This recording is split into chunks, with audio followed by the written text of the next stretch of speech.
Hi friends, అందరూ ఎలా ఉన్నారు? మేమైతే చాలా బాగున్నాం. మీరు కూడా బాగుండాలని మనస్ఫూర్తిగా కోరుకుంటున్నాను.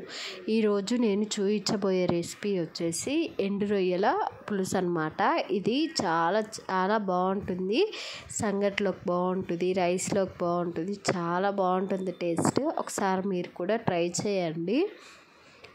చాలా సింపుల్గా బ్యాచిలర్స్ అయినా చేసుకోవచ్చు. ముందుగా శుభ్రంగా రొయ్యలు తల తోక తీసేసి శుభ్రంగా ఒక 10 నిమిషాల పాటు నానబెట్టుకొని శుభ్రంగా 4-5 సార్లు కడుక్కోవాలి. ఆ తర్వాత కొంచెం నిమ్మకాయ సైజ్ అంతా చింతపండు అయితే నానబెట్టుకోవాలి శుభ్రంగా వాష్ చేసి. అలాగే 2 పెద్ద సైజు టమాటాలు, అలాగే 2 పెద్ద సైజు ఉల్లిపాయలు ఇలా కట్ చేసి పెట్టుకోవాలన్నమాట.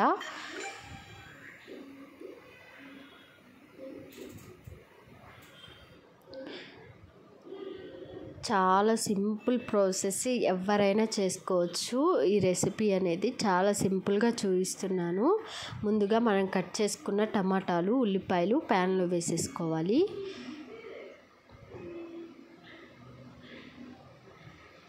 ఆ తర్వాత మనం ముందుగా శుభ్రంగా కడిగి పెట్టుకున్న ఎండు రొయ్యలు కూడా వేసేసుకోవాలి.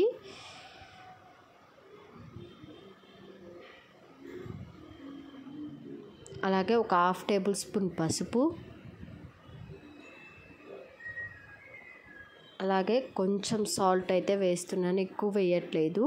మనం కర్రీ ఉడికిన తర్వాత సరిపోతే వేసుకోవచ్చు, ఎందుకంటే ఇవి ఉప్పు చేపలు కదా, అందుకని చెప్పేసి తక్కువ వేసాను.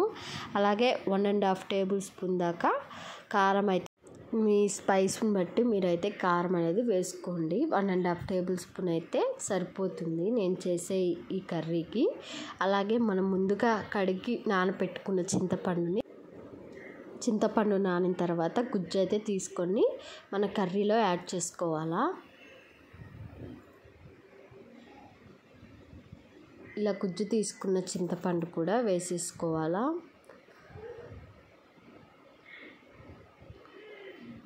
ఇలా వేసుకొని ఇదంతా ఒకసారి బాగా కలుపుకోవాలి.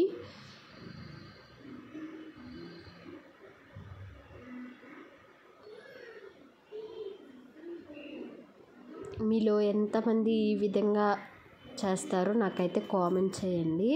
ఇలా చేస్తే చాలా బాగుంటుంది టేస్ట్. ఇలా మా అమ్మ చేస్తుంది, చాలా బాగుంటుంది టేస్ట్. అలాగే దీంట్లోకి మనకి పులుపుకు తగ్గట్టు కొంచెం వాటర్ అయితే యాడ్ చేసుకోవాలి.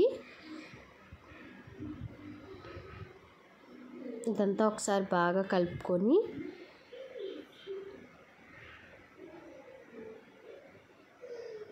ఇందులోకి మన కర్రీకి సరిపడా 2 టేబుల్ స్పూన్ల దాకా ఆయిల్ అయితే యాడ్ చేసుకోవాలి. ఇలా యాడ్ చేసుకొని ఒకసారి మొత్తం కలిపేసుకొని స్టవ్ మీద పెట్టి ఉడికించుకోవాలి. అంతే, ఇంకేమీ వేయాల్సిన అవసరమే లేదండి. ఈ కర్రీలో చాలా సింపుల్గా అయిపోతుంది, అలాగే చాలా టేస్ట్గా ఉంటుంది కర్రీ అనేది. ఒకసారి మీరు కూడా ఈ విధంగా ట్రై చేయండి. చాలా సింపుల్గా అయిపోతుంది, అలాగే టేస్ట్ కూడా చాలా బాగుంటుంది.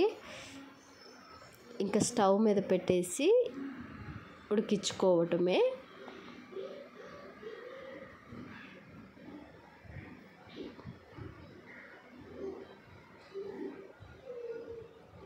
ఇలా ఒక 5 నిమిషాలు మీడియం ఫ్లేమ్లో పెట్టుకొని మనం మూత పెట్టి ఉడికించుకుందాము. కొంతమంది కరివేపాకు వేస్తారు, అస్సలకి బాగోదండి. ఎండు చేపల పులుసులో అవి ఏమీ వేసుకోవాల్సిన అవసరం లేదు. ఈ విధంగా ట్రై చేయండి, చాలా బాగుంటుంది టేస్ట్ అనేది. పచ్చి చేపల పులుసులో అయితే వేసుకోవచ్చు, ఎండు చేపల పులుసులో అయితే కరివేపాకు ఏమి వేయరు, బాగోదు కర్రీ అనేది. చూసారా, ఈ విధంగా మరుగుతున్నప్పుడు మనం హై ఫ్లేమ్లో పెట్టుకొని ఒక 5 నిమిషాల పాటు ఉడికించుకుంటే మన కర్రీ అయితే రెడీ అయిపోయిందండి. చాలా టేస్ట్గా ఉంటుంది.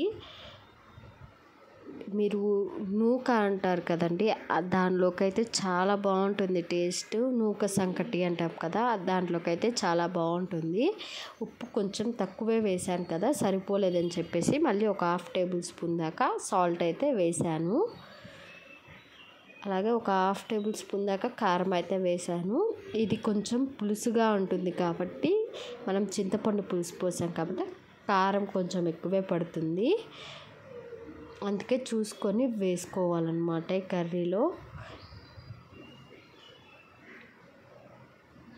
నేను ఇప్పుడు చేసిన ఈ విధంగానే చేస్తాను, చాలా బాగుంటుంది టేస్ట్ అనేది. అంతేనండి, సింపుల్గా ఎవరైనా చేసుకునే ఈ రొయ్యల కర్రీ అయితే రెడీ అయిపోయింది. ఎండు రొయ్యల పులుసు చాలా టేస్టీగా ఉంటుంది. ఒకసారి మీరు కూడా ట్రై చేయండి, ఎలా వచ్చిందో నాకైతే కామెంట్ చేయండి.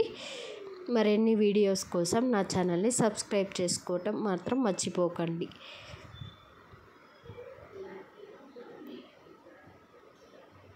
Thank you for watching.